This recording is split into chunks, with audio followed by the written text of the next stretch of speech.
Salut à tous et bienvenue dans le troisième podcast de Strong Society. Aujourd'hui, on va discuter un petit peu des résultats qu'il y a eu lors de l'UFC 264. J'avais fait un deuxième podcast où on avait fait une petite analyse des combats. Cette fois-ci, j'ai envie de parler un peu de ce qui s'est passé, surtout de deux choses en particulier. Principalement, le sujet principal, le sujet central, ça va être Conor McGregor. Conor McGregor, très connu dans le monde du MMA, dans le monde du combat, dans le monde de la boxe également, et puis même dans le monde global. Icône mondiale du sport, meilleur.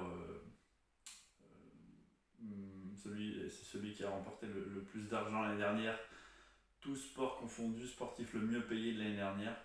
Donc une vraie icône, une vraie star, et on va s'intéresser à quelque chose en particulier. Vous savez, Strong Society, on est parti pour quelque chose. Je suis parti personnellement pour quelque chose de très particulier. Je me lance le plus gros objectif de ma vie en me demandant ce que je suis capable d'accomplir en 5 ans.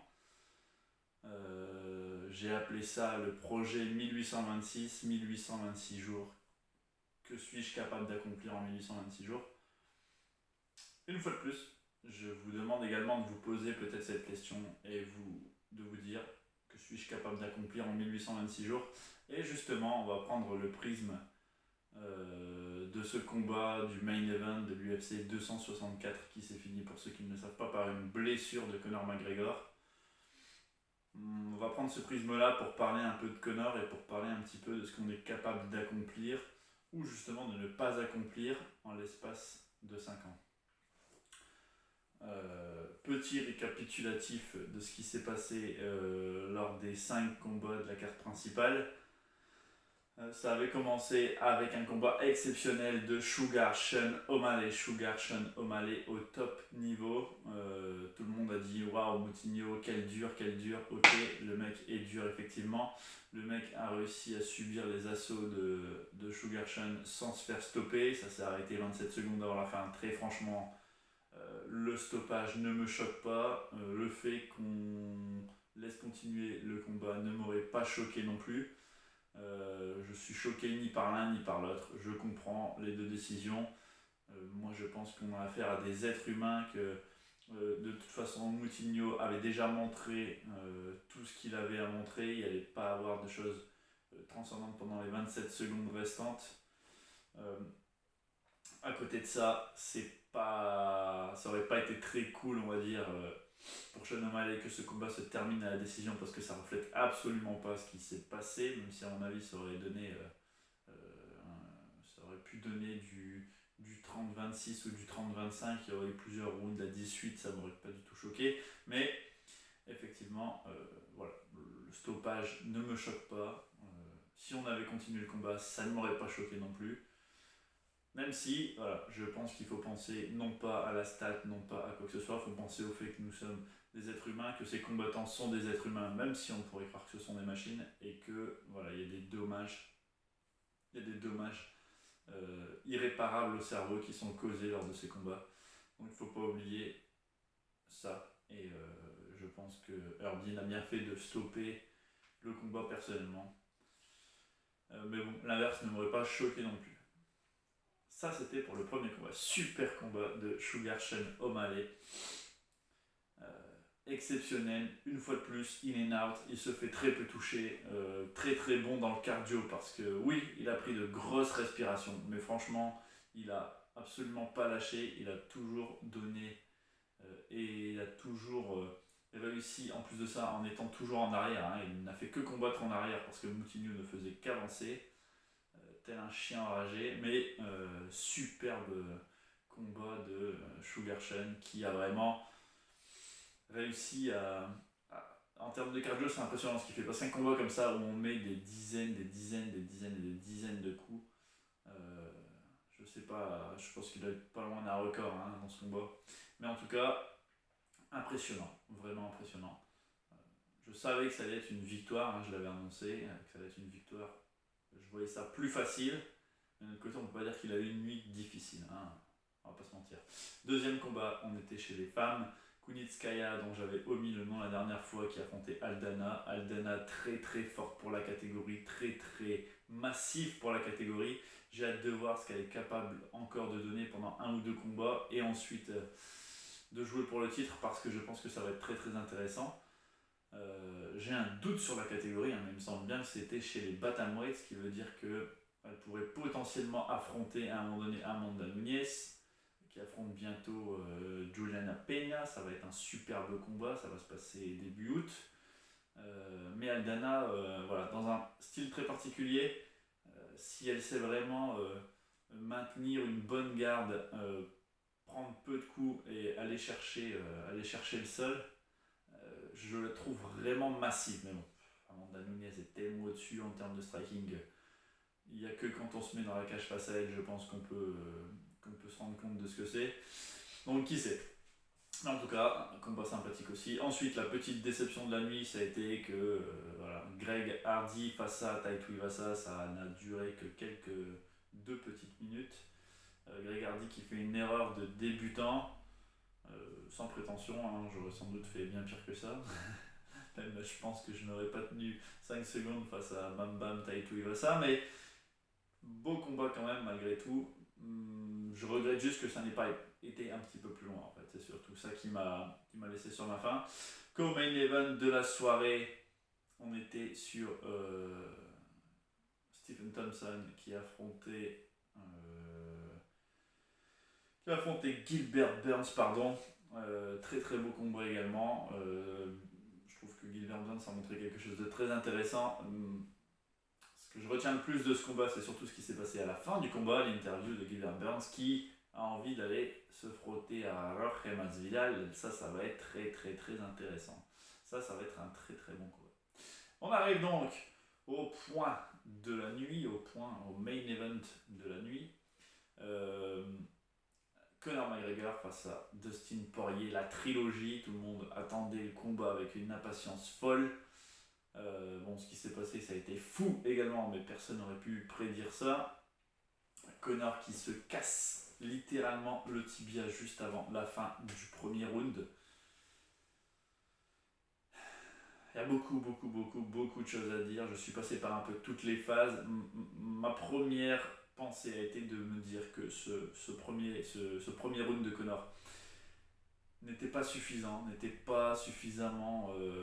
j'ai pas aimé le positionnement qu'il a adopté en termes de posture. Je trouvais qu'il a envoyé énormément de kicks, certes, mais déjà je ne comprends pas pourquoi avoir voulu envoyer autant de kicks. Il a la boxe la plus exceptionnelle peut-être de l'UFC, en tout cas parmi le top 10, ça c'est évident. Il avait largement de quoi envoyer Dustin Poirier KO avec les poings. Je ne comprends pas non plus pourquoi cette optique, sachant que dans le deuxième combat, sincèrement, si on enlève les calf kicks de Dustin Poirier qui ont fait mal à Conor, Conor aurait, à mon avis, dans ce deuxième combat, mis KO Dustin Poirier à un moment donné, dans le deuxième ou dans le troisième, parce que sa boxe était sublime. Il fallait simplement, du coup, modifier, je pense, ce positionnement, être un peu plus... ça, c'est ce qu'il a réussi plus ou moins à faire, mais même sans forcément changer de posture. Je pense pas que le changement de posture ait été si primordial que ça. Je n'ai pas cette sensation, mais en tout cas, toujours est-il que les coups de pied manquaient, de très très gros coups de pied circulaires, ça c'est une évidence, souvent placés de façon très traditionnelle Muay Thai au-dessus du genou. Mais par contre, ouais, effectivement, il m'a manqué moi personnellement. Vous voyez, le front kick que Conor possédait quand il était chez les poids plumes n'est pas du tout le même que le front kick qu'il a utilisé lors de cette soirée. Normalement, je suis censé parler de ce que je vais parler plus tard. J'avais prévu d'en parler plus tard, mais je vais rentrer direct dans le sujet parce que la réalité, c'est que pour tous ceux qui connaissent un petit peu le sport de combat, qui pratiquent légèrement, quand vous faites ce front kick, les combattants Muay Thai le font très très très bien. Et quand vous faites ce front kick, normalement, il faut avoir une vraie bonne extension de hanche parce que c'est la fin de l'extension de hanche qui permet de vraiment taper et de repousser l'adversaire.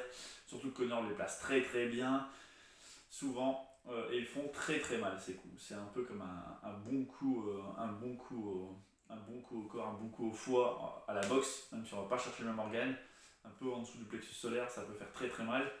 Et ça épuise énormément, ça enlève énormément de cardio. Pourquoi Connor ne met plus ses coups de pied comme avant?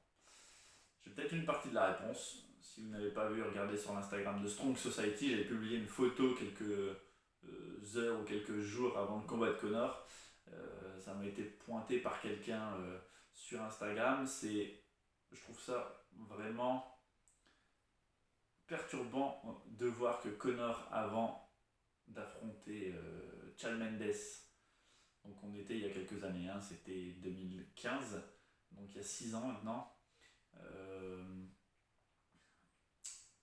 Il y a 6 ans maintenant, Connor en fait avait le front split, donc le grand écart avant, on va dire, grand écart on va dire, facial, il l'avait quasi totalement. Il lui manquait rien, un 5-10 cm par-ci par-là, pour vraiment être total. Et là, il prend la même posture, et en fait, il est à 35 voire 40 cm du sol, quoi. J'exagère peut-être, on est peut-être qu'à 30, mais bref, il y a une grosse différence entre. Regardez sur l'Instagram, hein, Strong Society, vous verrez. C'est vraiment perturbant, je trouve, de voir ça parce que. Et là, on va rentrer dans le vif du sujet de les 5 ans. Qu'est-ce qui s'est passé pendant 5 ans chez Connor? Qu'est-ce qu'on est capable d'accomplir en 5 ans? Et le problème, c'est qu'on est capable d'accomplir énormément de choses, mais on est également capable de perdre beaucoup de choses. Ça dépend toujours de ce que l'on fait et de comment on vit et de ce qui se passe pendant ces 5 années. Et pendant ces 5 dernières années, je pense que Connor, il s'est passé énormément de choses. Ça nous ferait être durant l'année. Alors je sais qu'il affronte José Aldo en 2015 et qu'il devient champion, donc ça doit être décembre 2015. Donc 5 ans, ça donnerait 2016, donc ça donne avant Ned Diaz 2, si je dis pas de bêtises. Donc il perd face à Ned Diaz, il doit prendre sa revanche face à Ned Diaz, donc il combat en 170 en poids welter. Derrière, il va chercher soit sa deuxième ceinture à New York face à Eddie Alvarez dans un combat absolument sublime et magnifique, dans lequel il a très peu utilisé les leg kicks et personne ne lui disait qu'il ne faisait que de la boxe. Là encore, pourquoi vouloir aller chercher autant de leg kick, autant de coups de pied, pourquoi vouloir mettre autant de coups de pied alors qu'il a la plus belle boxe et qu'il n'avait pas de problème d'allonge face à Dustin Poirier dans le premier combat? C'est au contraire justement quand il allait chercher Dustin Poirier, et d'ailleurs c'est ce qui s'est passé aussi dans ce deuxième combat, c'est quand il allait le chercher d'un peu plus proche ou que Dustin parvenait à rentrer dans la poche, Dustin dans la poche, Connor a être très bon boxeur. Dustin dans la poche est meilleur que Connor. Ça, c'est une certitude. Et c'est ce qui s'est passé. Le peu d'échanges qu'il y a eu au point, Connor a été pas très impressionnant. Et en fait, Dustin Poirier, lui, a frappé fort parce que justement, dans la poche, Dustin est vraiment très très difficile à prendre. Toujours est-il que je ne comprends pas du coup pourquoi Connor va chercher autant de coups de pied. Dans ce magnifique combat qu'il avait fait face à Eddie Alvarez, il avait totalement dominé avec une magnifique posture, une jambe avant qui était déjà devenue plus lourde qu'à l'époque. Pourtant, il n'avait pas encore affronté Mayweather, donc tout le monde dit que c'est la boxe qui l'a changé, mais en réalité, je vais re-regarder ce combat pour m'assurer du visuel que j'ai, mais je suis persuadé que Connor a déjà commencé dans ce combat-là, peut-être même face à Ned Diaz, hein, en fait. Il a sans doute déjà commencé à avoir cette approche où sa jambe avant devient un peu plus lourde et il est beaucoup moins sautillant. Il était encore très sautillant, très, très posture karatéka face à Ned Diaz 1, j'en suis persuadé parce que je me rappelle du combat qu'il avait fait. Et il s'entraînait encore énormément avec Ido Portal. Et du coup, Ido Portal lui avait ramené énormément, encore plus que ce qu'il avait, je pense, à la base, ce côté je saute d'avant en arrière,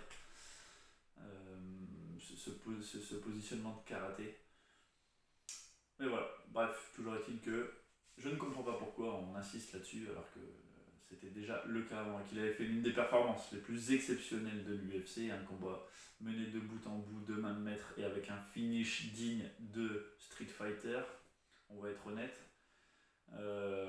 Donc derrière Conor, il prend une année off quasiment, pour revenir l'année suivante et affronter Floyd Mayweather dans un combat de boxe. Il se fait 100 millions, le mec achète un yacht, etc. Il commence à développer sa marque de whisky, il développe d'autres marques à droite à gauche, un truc qui s'appelle Paradigme Sport. Là, il vient de lancer son pub, là, c'est tout récent, mais bon, ça doit faire quelques temps que ça travaille, tout ça. Donc il est vraiment rentré beaucoup plus dans le côté business. Sans doute a-t-il beaucoup moins combattu, ça c'est certain. Ce qui est sûr, c'est qu'il a largement moins combattu dans l'octogone, notamment parce qu'il est parti vers la boxe, et puis aussi parce que simplement il a été éloigné pendant pas mal de temps des octogones, notamment à cause de grosses erreurs, on va dire. Tout ce qui s'est passé par la suite a été un petit peu, voilà, il a fait la une régulièrement, mais pour de mauvaises raisons. Quand il a pété un téléphone d'un mec dans la rue, voilà, on ne sait pas trop ce qui lui passe par la tête, et on ne sait pas trop vraiment ce qu'on ferait, ce qu'on serait capable de faire à sa place. Ça doit pas être, tout ça ne doit pas être facile à gérer en réalité, hein. On n'y est jamais confronté, nous, gens lambda, donc forcément on a du mal à comprendre. Mais effectivement, s'il y avait une personne à la place de laquelle je n'aimerais pas être, je pense que ce serait par exemple Justin Bieber. Je n'aimerais pas du tout être ce mec. Globalement, ça doit être très difficile à gérer.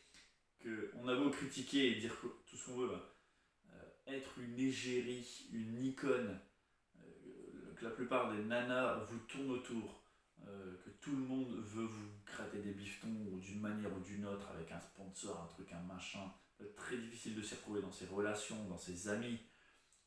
On doit se sentir, je pense, bien plus seul que ce que nous on imagine. Ça doit être vraiment particulier. Donc on ne sait pas trop ce qui passe par la tête de Conor, mais toujours est-il que ces 100 millions lui font un peu tourner la tête, on va dire. Et je pense que ça l'éloigne pas mal des octogones. Je ne suis pas dans sa vie, je ne suis pas avec lui, je ne sais pas vraiment ce qui s'est passé, je ne sais pas s'il continue à s'entraîner tous les jours, s'il s'entraînait ou pas. Mais pour moi, il est impossible que, vu la vision et l'état d'esprit du mec, c'est-à-dire pensée globale, pensée mouvement, il incarne quand même beaucoup la pensée de Bruce Lee.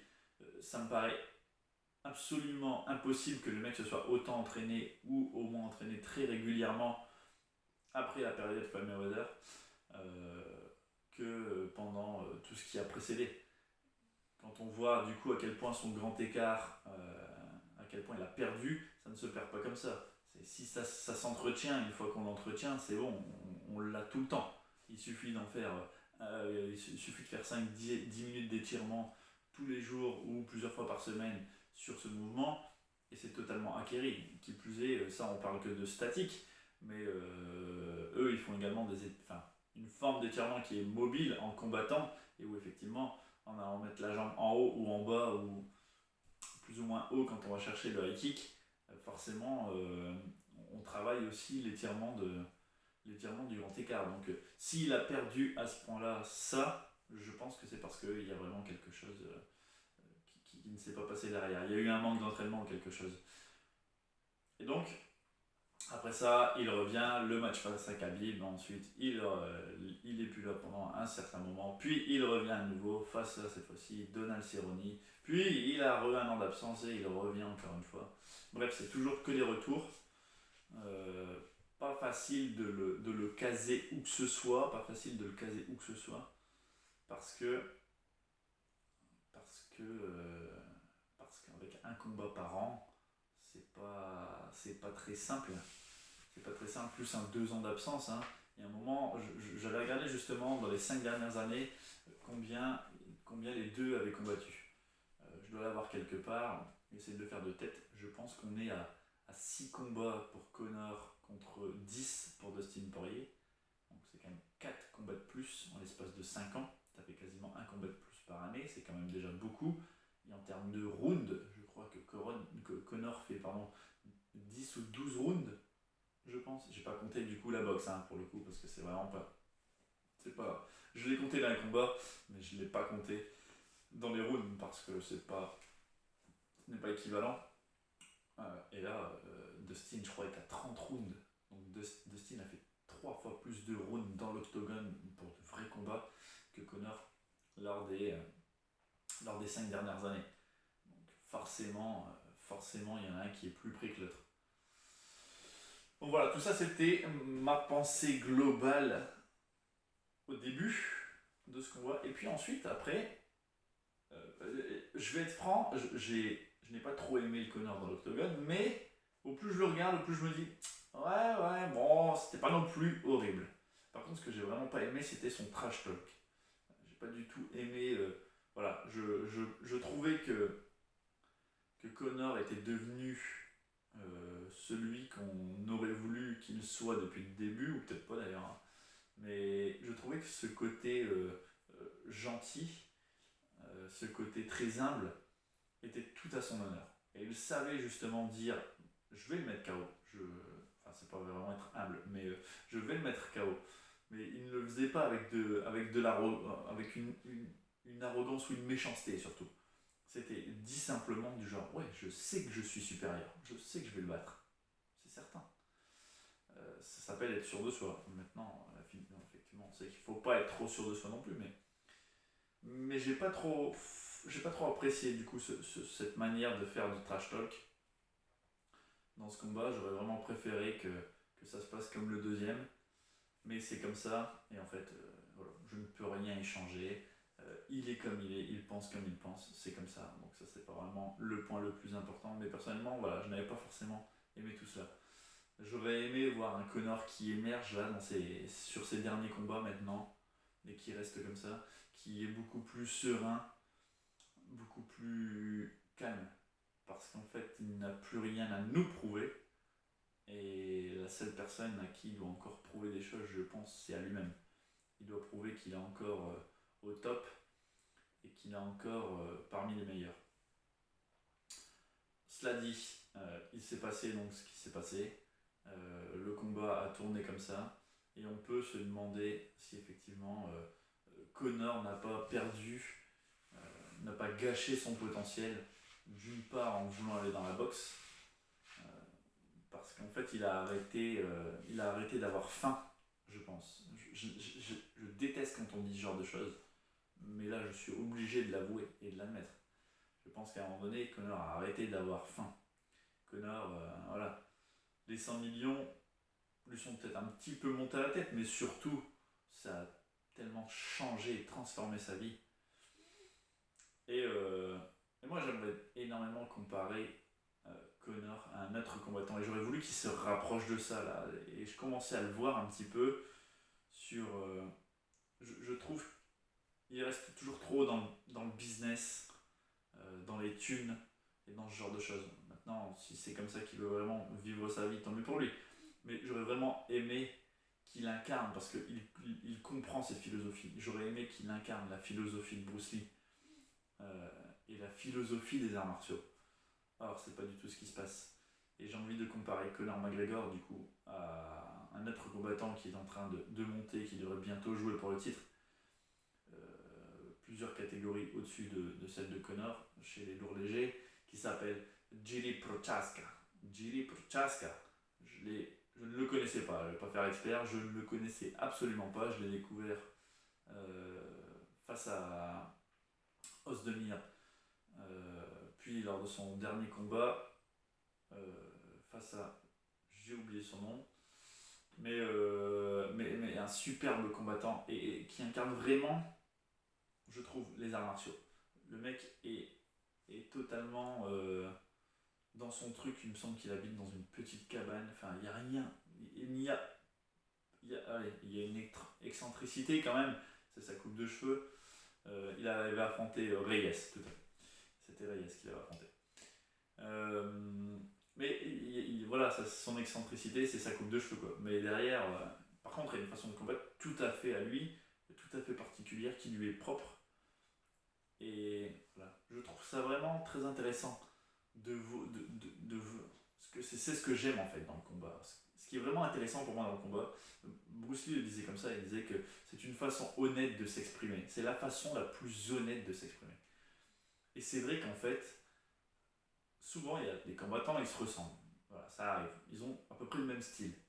Mais en réalité, quand on regarde le nombre de prismes différents, l'éventail de combattants qu'il y a, que ce soit d'un point de vue physique, la différence de physique, plus d'allonge, moins d'allonge, évidemment les catégories de poids, hein, plus de jambes, moins de jambes, plus musclé, moins musclé, trapu, longiligne, enfin, c'est la variété et l'éventail qu'on est capable d'avoir au sein de l'UFC, c'est absolument exceptionnel. C'est absolument dingue. Et du coup, chacun doit s'exprimer avec ses qualités et ses faiblesses. Et c'est ça qui fait que ce qu'a toujours dit Bruce Lee, using no way as a way, il n'y a pas moyen de faire un art martial et de l'appliquer à 100% comme un code sur un ordinateur pour parvenir à faire ça. Il faut s'en sortir avec ce qu'on est, avec soi-même. Et du coup, on est bien obligé de s'exprimer, ou de tenter du moins de s'exprimer comme l'on est. Et c'est ça qui est assez beau à regarder, je trouve. C'est qu'en fait, ce qu'on regarde, c'est très pur. C'est une personne face à une autre personne, chacun avec leur physique propre, leur connaissance propre, leur capacité propre, et qui tente de s'exprimer le plus simplement possible, ou le plus honnêtement possible pour être le plus efficace. Et ça, c'est vraiment très beau. C'est vraiment très beau à voir. Toujours est-il que, voilà, Conor, potentiel gâché, la question est posée. Je suis assez partagé d'un côté. D'un côté, si l'on croit aux univers parallèles, il doit exister quelque part un univers parallèle où Conor n'a pas fait ce combat face à Floyd Mayweather. Et on peut imaginer tout ce qui se serait passé par la suite si Conor avait défendu ses ceintures. Je pense qu'il serait à un niveau totalement différent. Je le pense. Mais nous sommes présents dans cet univers-ci. Ça s'est passé comme ça. Difficile à dire. Maintenant, tout ce qu'on peut retenir de tout cela, c'est que oui, Conor est encore là. Oui, Conor est toujours là. Il n'y a qu'à voir ses récentes apparitions sur Instagram, sur Twitter, etc. Il est toujours là, il est toujours motivé. Et ça c'est vraiment l'engagement qu'il faut avoir avec soi-même. C'est vraiment ce qu'il faut garder dans la tête. Il faut toujours être là, toujours être présent, avoir une grosse force mentale. Et si vous voulez vous aussi changer en l'espace de 5 ans, en 1826 jours, et accomplir des choses phénoménales, il faut avoir cette mentalité-là. Hors de question de se laisser abattre par une défaite. Et ça, c'est vraiment la chose qu'on ne peut pas lui reprocher. C'est... il n'a jamais choisi les affrontements faciles. Mais alors, jamais. Face à Mayweather, le meilleur boxeur du monde, c'était pas facile. Même face à Donald Cerrone, hein. Tout le monde dit Donald Cerrone, il est un peu sur le retour, c'est un peu la fin pour lui. Donald Cerrone est quand même très très chaud à prendre, surtout en 170. Faut pas se mentir. Les combos pieds-points, voilà. Et Conor l'a bien fait. Hein. Conor a totalement dominé, a très bien dominé le début du combat. On sait qu'il a peut-être du mal à démarrer rapidement. Cerrone, c'est une des faiblesses qu'il lui a apporté à chaque fois. Mais malgré tout, Conor a tout de même bien déroulé le début de ce premier round. Hein. Il y a vraiment eu de belles choses. Hein. On a vu des choses sublime dans ce combat. Et même face à Dustin Poirier. Dustin Poirier, c'était un combat évidemment pas simple du tout à prendre. Je ne parle même pas de son affrontement face à Khabib. Alors là, c'était un match normalement couru d'avance. Mais il s'est jamais laissé impressionner par tout ça. Jamais laissé impressionner. Et en fait, je ne suis pas si sûr que Conor a vraiment... Je pense qu'il y a une part de vérité dans le fait qu'il s'est un petit peu gâché quelque part. par manque d'entraînement sans doute, par manque d'assiduité. Il s'est sans doute un peu gâché. C'est possible. Mais je pense surtout que la grosse différence, c'est que les gens qui l'affrontent depuis 5 ans sont largement plus forts que tous les mecs qui l'affrontaient avant ces 5 ans. Regardez qui je vous ai cité. Je vous ai cité Ned Diaz dans Ned Diaz 2. Eddie Alvarez. Fabio Mayweather. Je vous ai cité Khabib. Je vous ai cité Donald Cerrone. Je vous ai cité du coup Dustin Poirier 2 fois. Ça, c'est les combats qu'il a fait. C'est les combats qu'il a fait là depuis 5 ans. On en est là. Voilà les noms. Les noms sont quand même fous. On est d'accord. On va regarder qui il a affronté avant. Max Holloway, pas du tout au niveau actuel, hein, le Max Holloway d'il y a 7-8 ans, hein, donc pas du tout le même niveau. Le Dustin Poirier d'il y a 7-8 ans, pas du tout au même niveau non plus. Donc un gros nom, mais à cette époque-là, pas un killer comme maintenant. Allez, José Aldo qui l'a martyrisé pendant 1 an, et on voit bien que José Aldo depuis n'a absolument plus rien fait. Donc je pense que là pour le coup, on charrie Donald Cerrone en disant qu'il était sur la fin. On verra, hein. C'est vrai que dernièrement ça n'a pas été terrible depuis son combat contre Conor. On verra bien ce qui se passe par la suite. Mais Donald Cerrone, juste avant Conor, c'est pas mauvais. Hein. José Aldo, ça a été quasiment 1 an d'absence juste avant le combat contre Conor. Et depuis, il n'a pas fourni, il n'a pas montré grand chose. Donc je passe. Denis Silver. Oui, bon. Pour moi, pas exceptionnel. Pas au point d'être challenger numéro 1, d'être dans le top. Brandon Moreno. Non, c'est pas Brandon Moreno. Brandao, pardon. Brandao, un Brésilien. Pas terrible. Marcus Brimage. Pas terrible. Enfin, c'est ça qu'il faut regarder en réalité aussi. Il faut regarder qui il a affronté quand il était chez les poids plumes. Là où, il faut pas l'oublier, hein, là où il avait une force supplémentaire qui était de couper encore plus de poids, d'en reprendre pas mal, et je pense que sa puissance était absolument ouf. J'ai oublié Chad Mendes, qui là pour le coup, voilà, vaut ce qu'il vaut, valait ce qu'il valait à cette époque-là. C'est sans doute, c'est pas pour rien que ça a été son challenge le plus difficile. Hein. Ça a été le combat le plus difficile de sa carrière avant les combats contre Ned Diaz, jusqu'à sa première ceinture. C'est pas pour rien, c'est parce que c'est le meilleur qu'il a affronté.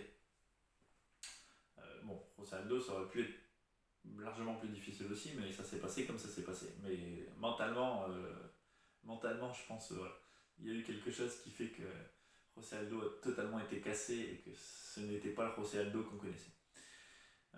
Mais dans ces combats avant José Aldo et après José Aldo, il n'y a pas photo. Il n'y a pas photo. Il n'affronte pas du tout les mêmes personnes. Et ça, on ne veut pas le regarder ou on ne l'admet pas. Mais il y a peut-être simplement ça aussi. Hein. C'est pas qu'il est mauvais, hein. C'est que les mecs qui sont en face de lui sont énormes. Et il affronte le top du top du top. Et très franchement, a-t-il été surcoté chez les poids plumes ? Non, de par la performance qu'il était capable et les combats qu'il était capable d'amener. Et face à Chad Mendes, ça a été le gros test où on s'est dit, ouh, là on va vraiment voir s'il mérite sa ceinture contre José Aldo. Et ça s'est bien passé pour lui. Non sans difficulté, mais ça s'est bien passé pour lui. Mais on sentait qu'il avait une hargne toute particulière.